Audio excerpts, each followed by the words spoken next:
Om Swastiastu.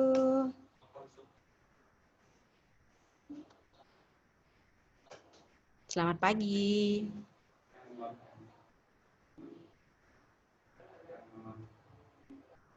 Ya, sekarang kita mulai pelajaran bahasa Indonesia ya. Mungkin baru pertama kali ketemu dengan saya. Karena di kelas 11 ada 3 guru yang mengajar bahasa Indonesia. Yang pertemuan sebelumnya itu Bu Diah yang mengajar. Kemudian nanti akan ada Bu Lunita dan saya. Perkenalannya dulu nama Ibu Pande Putu Waspawati. Ada yang sudah tahu mungkin? Pernah ketemu dulu waktu di sekolah menengah pertama ya. Yuk, kemudian alamat dari Banjar Penusuan Trialalang. Kemudian nomor HP, kalian bisa menghubungi saya jika nanti ada permasalahan dalam pelajaran di nomor 081 916 146 093. Lewat WA boleh ya, nanti kalau ada permasalahan dalam pelajaran. Mapelnya sudah pasti bahasa Indonesia.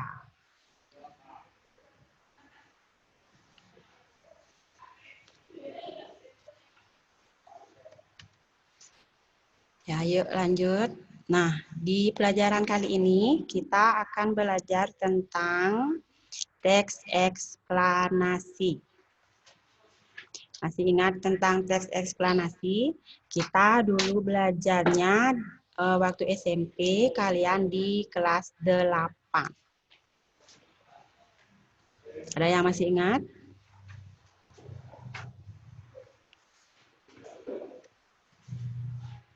Nah, sebelum lanjut, yang akan kita pelajari kompetensi dasarnya. Pengetahuannya yang pertama yaitu mengidentifikasi informasi dalam teks eksplanasi.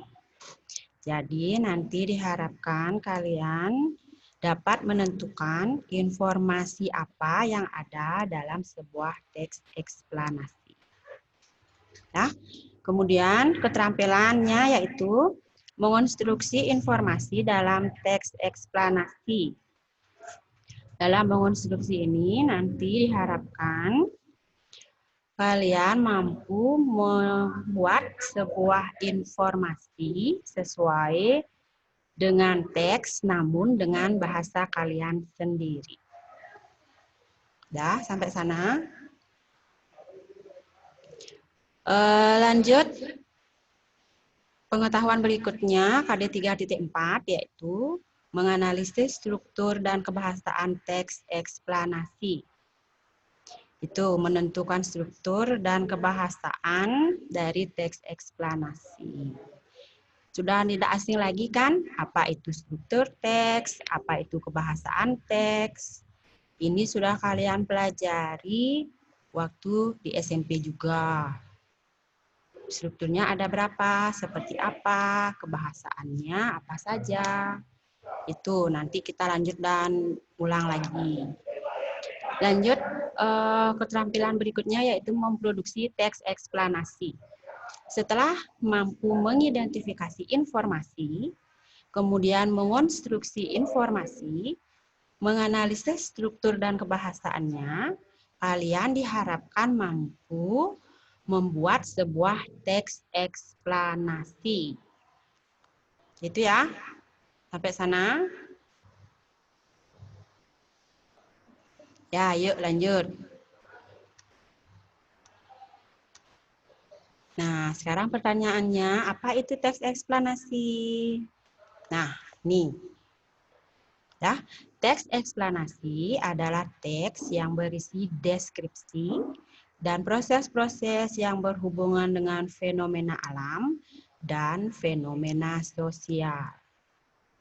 Ya, di sana sudah dijelaskan fenomena adalah peristiwa yang terjadi yang dapat disaksikan Saya ulangi, fenomena adalah peristiwa yang terjadi yang dapat disaksikan dengan panca indera dan diterangkan secara ilmiah. Ya, apa saja yang termasuk fenomena alam? Misalnya, terjadinya tanah longsor, itu fenomena alam. Kemudian gunung meletus, tsunami, banjir. Apalagi? Gerhana bulan, itu bisa fenomena alam. Gerhana matahari, dan masih banyak lagi. Nanti silahkan dicari lagi apa saja yang termasuk fenomena alam. Ya, bisa dilanjutkan? Saya? Ya, sekarang fenomena sosial. Apa saja yang termasuk fenomena sosial? Kemiskinan, kenakalan remaja, pengangguran, apalagi? Penyalahgunaan narkoba, itu kriminalitas, dan masih banyak lagi yang berhubungan dengan kehidupan sosial.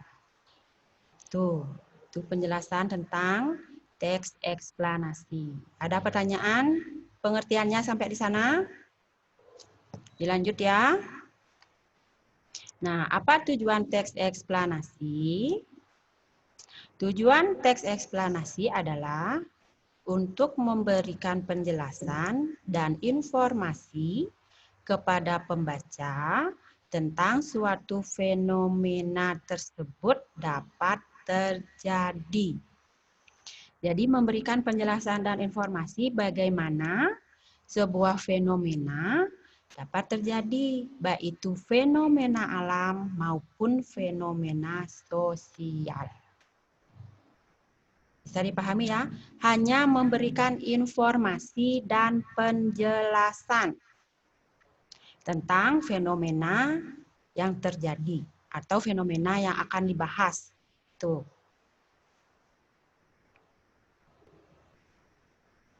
Ya, Ibu lanjutkan.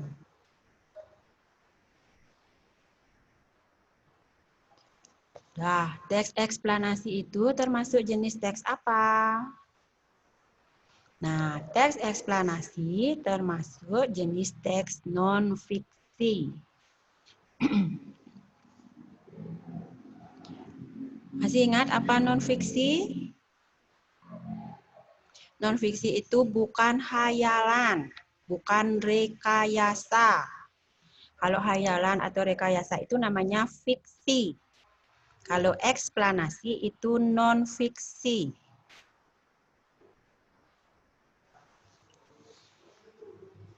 Ya, jadi teks eksplanasi ditulis berdasarkan kenyataan, makanya disebut dengan teks yang termasuk ke dalam jenis non-fiksi.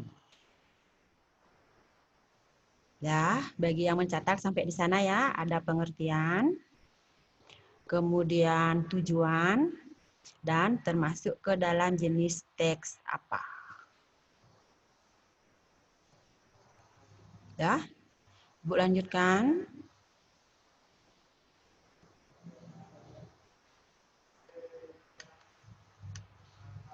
Nah, berikutnya, apa ciri-ciri teks eksplanasi?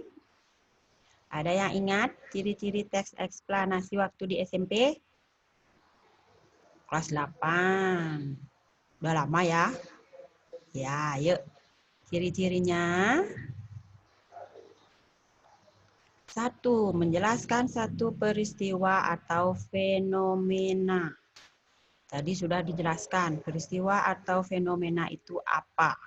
Baik itu peristiwa alam maupun peristiwa atau fenomena sosial. Tidak perlu Ibu ulangi lagi ya, apa itu fenomena alam dan fenomena sosialnya.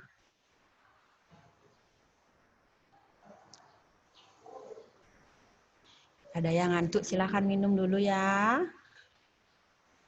Ya, yuk. Lanjut. Nah, Ciri yang kedua dari teks eksplanasi yaitu bersifat informatif. Sama seperti tujuan yang sudah disebutkan tadi. Bersifat informatif artinya hanya memberikan informasi, sehingga pengetahuan pembaca bertambah tentang peristiwa atau fenomena apa yang dijelaskan dalam sebuah teks. Itu hanya memberi informasi, hanya menjelaskan tentang peristiwa atau fenomena. Bisa ya sampai sana? Ya, yuk. Nah, tidak memengaruhi pembaca. Ciri yang ketiga, tidak memengaruhi pembaca. Kalian ingat teks apa yang sifatnya mempengaruhi pembaca?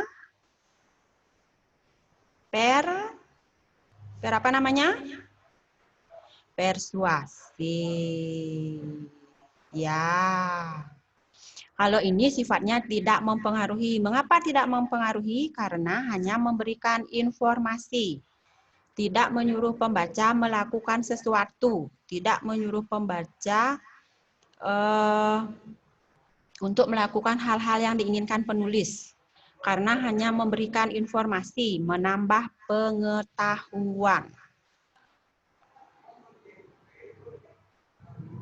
Ya. Ibu lanjutkan.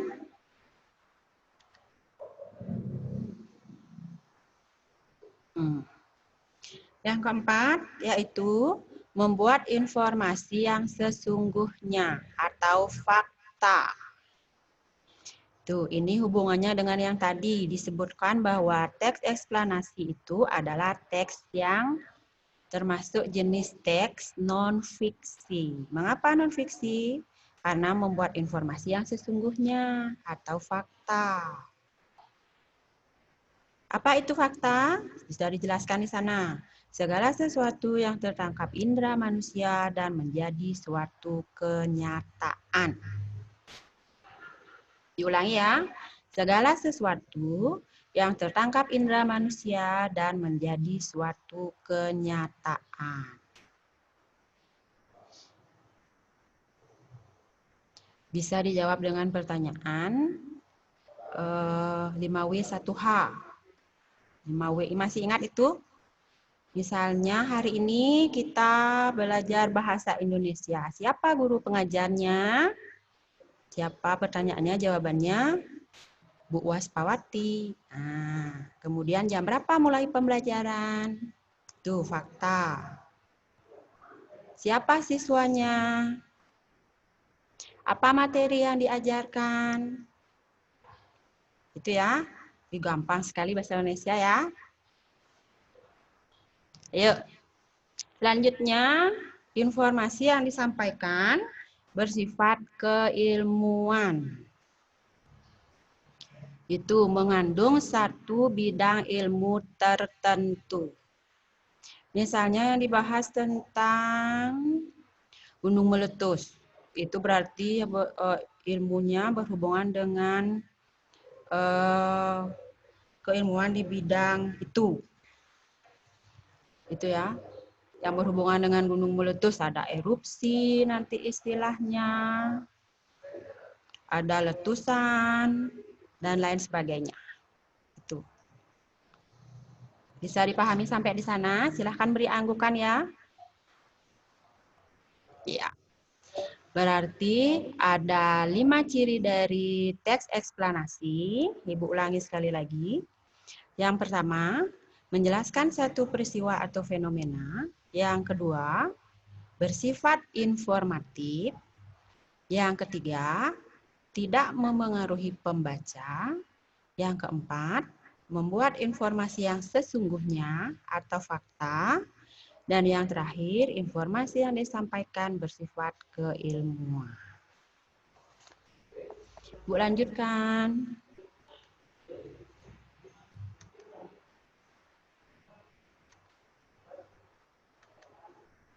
Ya, yuk kita mengamati sebuah gambar. Gambar apa ini? Ya, korban banjir. Setelah mengamati gambar ini, kira-kira apa yang terlintas, pertanyaan apa yang terlintas di pikiran kalian? Ya, apa penyebab banjir? Apalagi?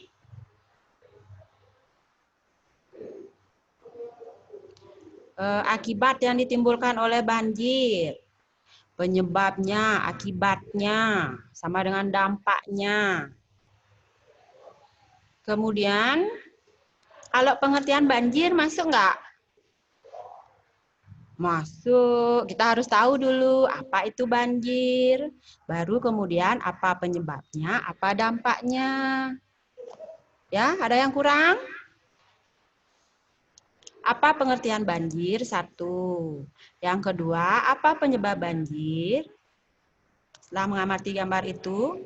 Yang ketiga, apa dampaknya bagi masyarakat atau korban? Itu kan kalian lihat kan para korbannya.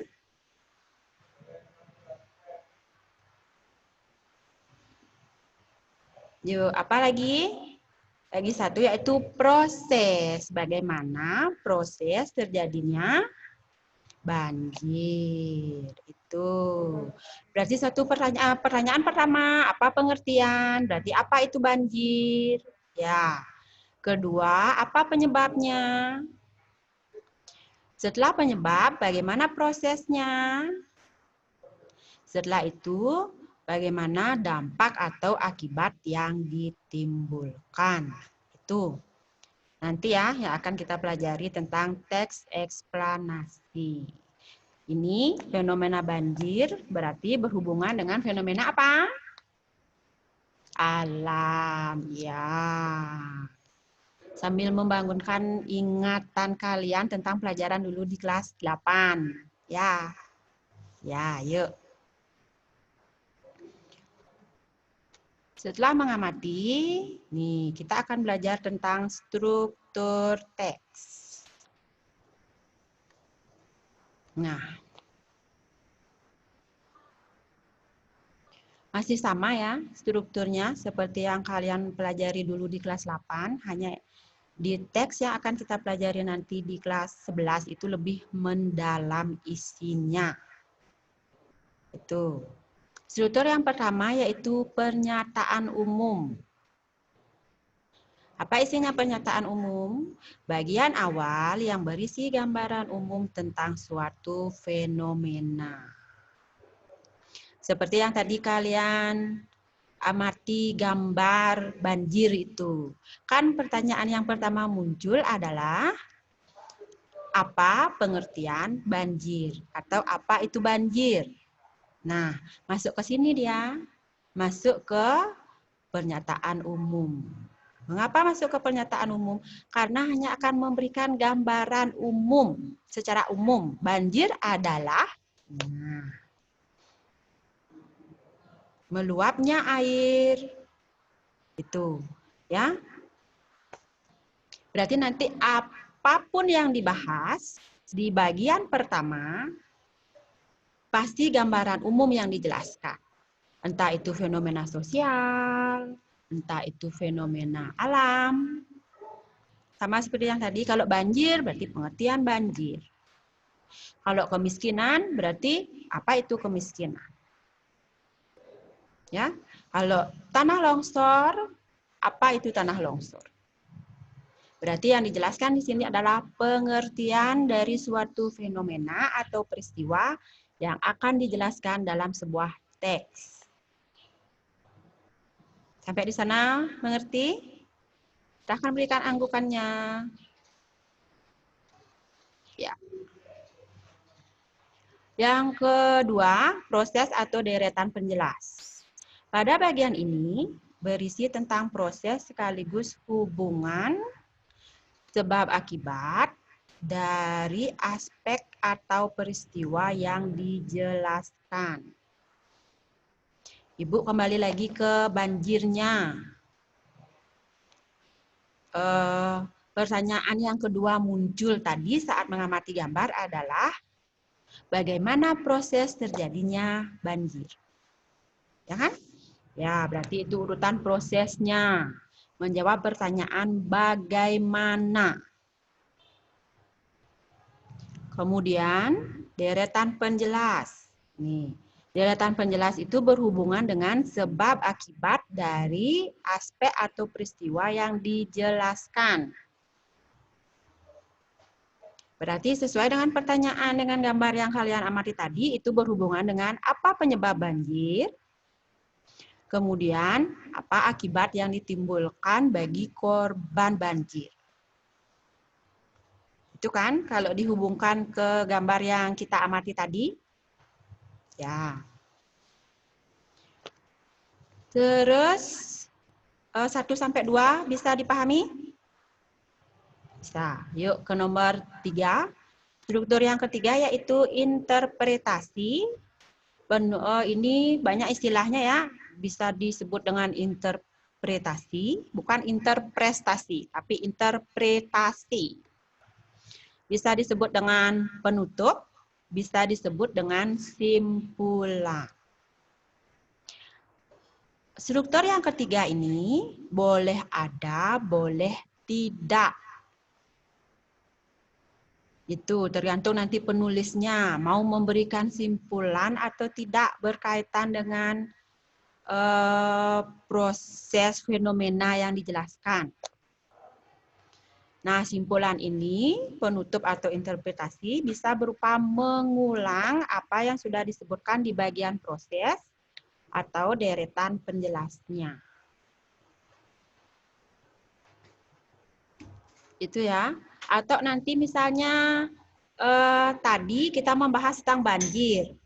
Di paragraf pernyataan umum kita membuat tentang pengertian banjir. Kemudian di proses atau deretan penjelasnya, kita membuat paragraf tentang proses terjadinya banjir, kemudian sebab terjadinya banjir, akibat terjadinya banjir. Di penutup kita misalnya mau ngisi saran gimana, bagaimana supaya masyarakat mau menjaga lingkungan sehingga dapat mengurangi atau meminimalisir terjadinya banjir. Ya, misalnya dengan menghimbau masyarakat supaya mau membuang sampah pada tempatnya. Kemudian tidak membuat bangunan di bantaran sungai. Itu bisa kan? Atau kalian membuat ringkasan secara umum di bagian penutup dari proses, sebab, dan akibatnya. Boleh. Sampai sana? Bisa dipahami ya? Ya. Ayo berikan anggukannya dong cowok-cowok. Ya, ayo lanjut.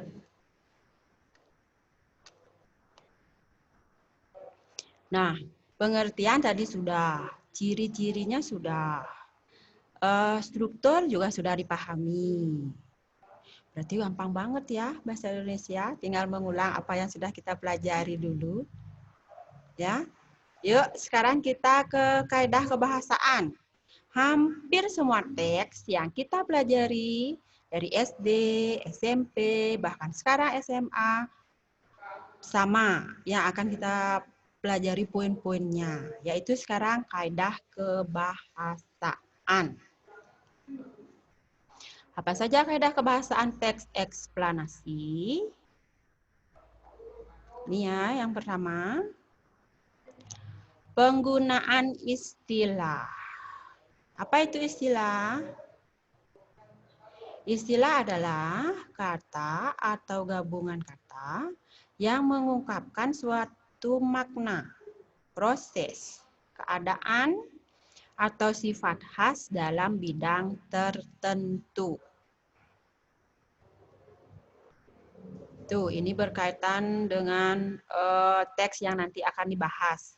Kalau misalnya tsunami, berarti kata-kata khusus yang berhubungan dengan tsunami. Ya, begitu juga dengan kalau misalnya membahas gerhana bulan, apa kata-kata khusus yang berhubungan dengan gerhana bulan? Membahas penyalahgunaan narkoba. Wih, banyak lagi istilahnya. yang berhubungan dengan narkoba, ya. Itu yang dimaksud. Di mana kita bisa mencari arti dari sebuah istilah? Mana? Ya, KBBI. Selain di KBBI, ada juga yang namanya kamus istilah. Bisa nyari di sana. Sekarang sudah gampang ya, dengan handphone pintar yang kalian miliki. Tidak seperti ibu dulu. Kalau SMA dan kuliah itu bawa kamus yang besar itu kemana-mana. Tuh, kalian sekarang sudah gampang nyarinya. Tuh. Terus, nah, kaidah kebahasaan yang kedua itu adalah penggunaan keterangan waktu. Ini sama seperti yang kalian pelajari di teks prosedur. Kan sudah teks prosedurnya? Ya, apa saja jenis keterangan yang menunjukkan waktu? Pada, dalam, setelah, sebelum, sesudah, selama, sepanjang. Dah?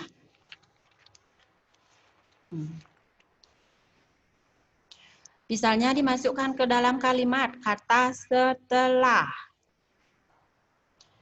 Setelah terjadi banjir, banyak kerugian yang dialami oleh korban. Itu berarti menunjukkan waktu setelah. Udah? Bisa dipahami sampai di sana? Ya, mana anggukannya? Ya, yuk. Kaidah kebahasaan selanjutnya yaitu penggunaan konjungsi temporal. Masih sama seperti di teks prosedurnya ya. Ada temporal di teks prosedurnya. Coba lihat dulu. Nih. Kemarin, sekarang, nanti, besok. Konjungsi yang bisa digunakan. Itu ya. Misalnya dimasukkan ke dalam sebuah kalimat. Korban banjir berharap besok akan ada bantuan dari pemerintah. Konjungsi temporal yang Ibu gunakan kata besok. Bisa dipahami ya sampai sana? Ya, dilanjutkan. Kaidah kebahasaan selanjutnya adalah penggunaan konjungsi antar kalimat. Masih ingat ada konjungsi antar kalimat, ada konjungsi intra kalimat.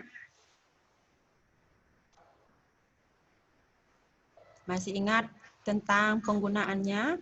Kalau konjungsi antar kalimat, itu adalah konjungsi yang menghubungkan kalimat dengan kalimat. Berarti berada di antara dua kalimat.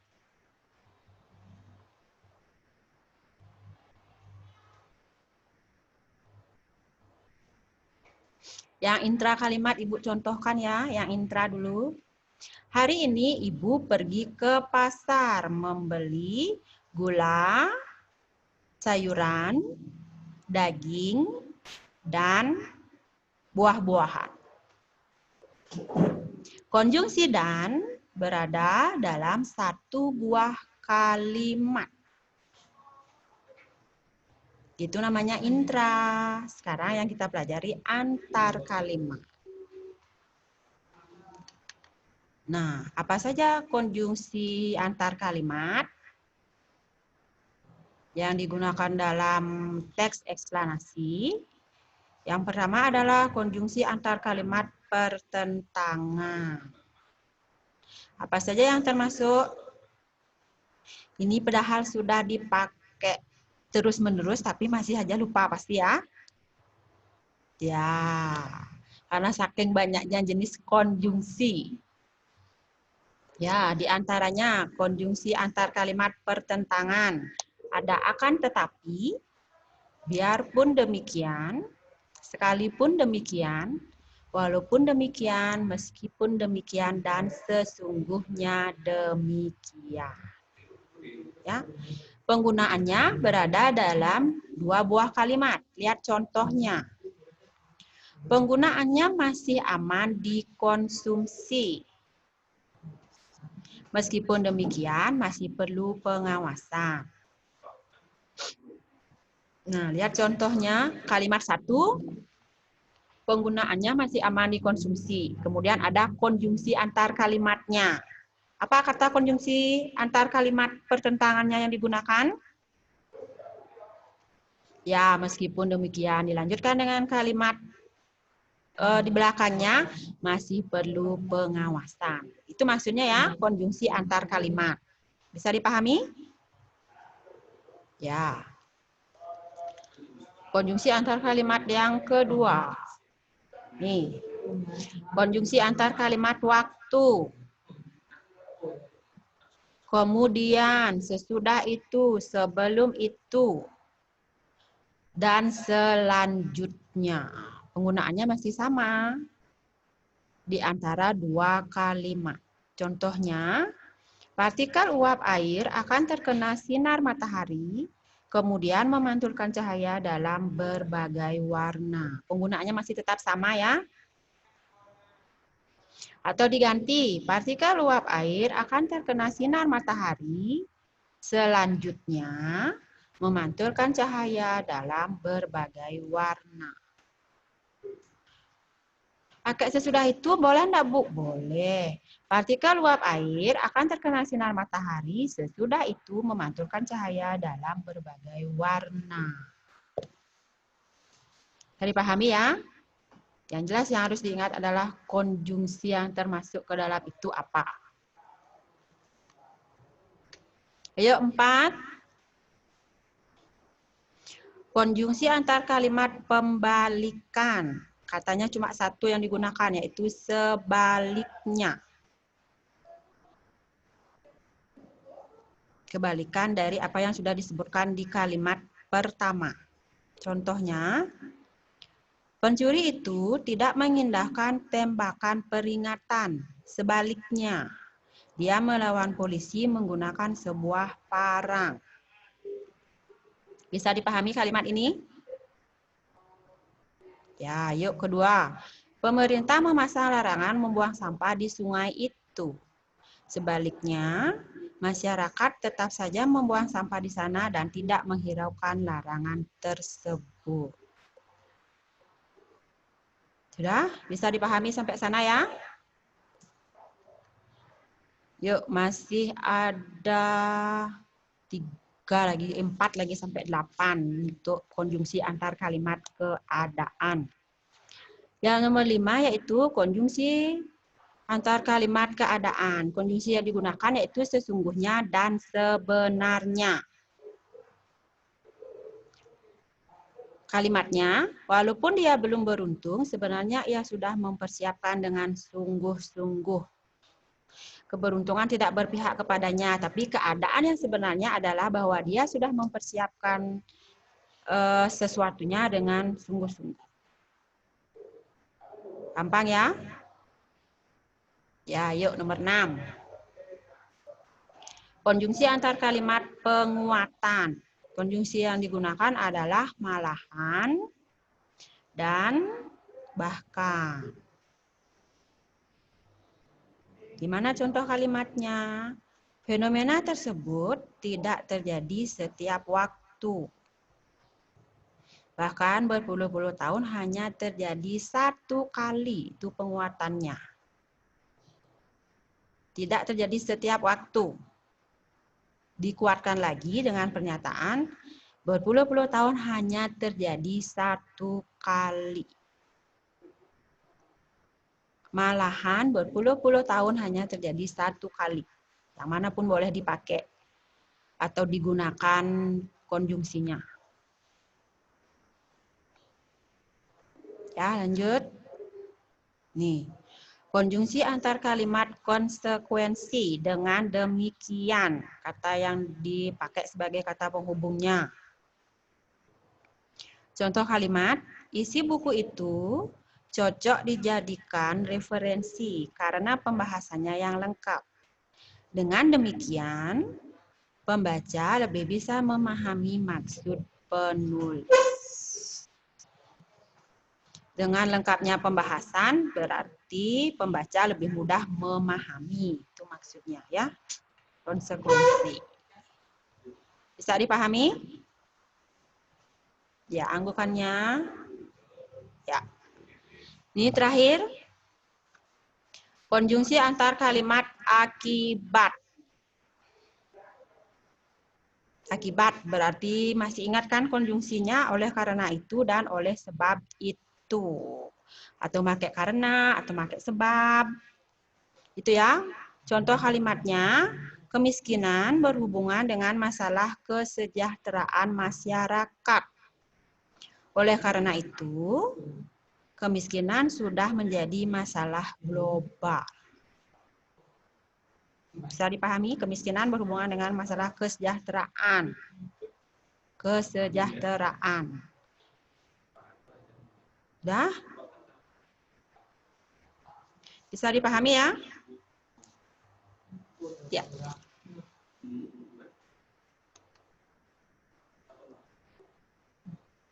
Nah, nanti untuk selanjutnya, silahkan nanti cari materi yang berhubungan dengan pola pengembangan teks eksplanasi. Ya, karena waktunya sudah habis. Saya ulangi apa yang sudah kita pelajari tadi, yaitu tentang pengertian teks eksplanasi, kemudian ciri-cirinya ya. Terus struktur ada 3, pernyataan umum, kemudian yang kedua proses, kemudian yang ketiga interpretasi, penutup atau simpulan. Kemudian kebahasaan teks. Ada istilah, kemudian ada konjungsi urutan waktu, ada konjungsi temporal, dan ada konjungsi apa? Antar kalimat. Ya, sampai di sini dulu pembelajaran kita untuk hari ini. Berarti nanti yang kalian cari materinya di rumah adalah berhubungan dengan pola pengembangan teks eksplanasi.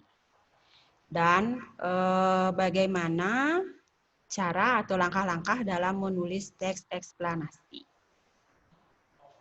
Nanti minggu-minggu ini materi selain tugas, materi akan saya berikan juga di e-learning-nya, ya. Ya. Sekian dari Ibu. Untuk hari ini Ibu akhiri, ingat tugasnya ya, menentukan apa pola pengembangan teks eksplanasi dan bagaimana langkah-langkah menulis teks eksplanasi. Ya. Sampai di sini dari saya. Masih semangat untuk pelajaran berikutnya ya. Ya, saya akhiri dengan Parama Santi. Om Santi Santi Santi.